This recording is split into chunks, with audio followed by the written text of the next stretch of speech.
ما علمتنا إنك أنت العليم الحكيم.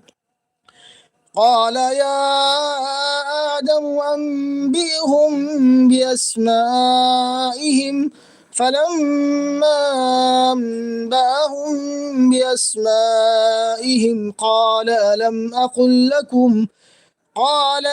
أقل لكم إني أعلم غيب السماوات والأرض وأعلم ما تبدون وما كنتم تكتمون.